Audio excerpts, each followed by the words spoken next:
समस्त मिथिलावासी के हमरा तरफ से नमस्कार। हमार चैनल पर अहाँ सबक स्वागत है। आइ रक्षाबंधन के उपलक्ष्य में हम अपन लिखल एक राखी के गीत अहाँ सबके सुनबऽ के कोशिश कर रहल छी। आशा करे छी जे अहाँ सबके नीक लागत। अगर नीक लागे तो हमार चैनल के वीडियो के लाइक कमेंट और शेयर जरूर करबे और चैनल के सब्सक्राइब करबे और राखी के अहाँ सबके बहुत बहुत शुभकामना। आयल राखी के त्योहार भैया आओ थिन हमार भैया आओ थिन हमार हम राखी बान्हब भैया के कलैया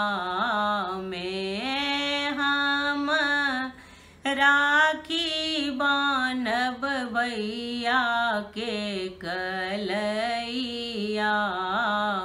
में राखी अनलऊँ जाक बाजार थारी के लऊँ सुंदर तैयार थारी के लऊँ सुंदर तैयार ताका लगलऊँ हम बाट पूरे दिन में ताका लगलऊँ भैया के बाट पूरे दिन में ऐलै राखी के त्योहार भैया आओ थिन हमार भैया आओ थिन हमार हम राखी बान्हब भैया के कलैया में हम राखी बान्हब भैया के कलैया में भय गेल भोर सा साँझ टूटी गेल हमर मन के रे आस टूटी गेल हमर मन के रे आस भैया नहीं एलखिन अही शुभ दिन में भैया नहीं एलखिन अही शुभ दिन में हमरा नहीं चले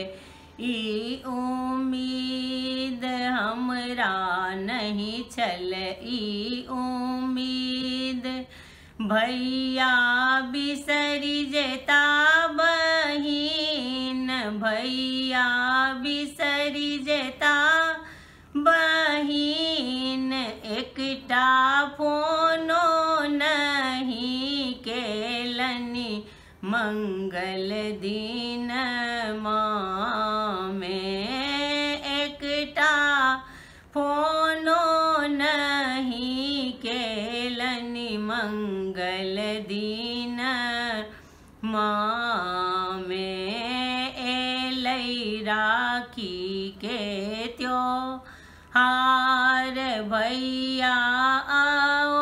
थिन हमार भैया आओ थिन हमार हम राखी बान्हब भैया के कलैया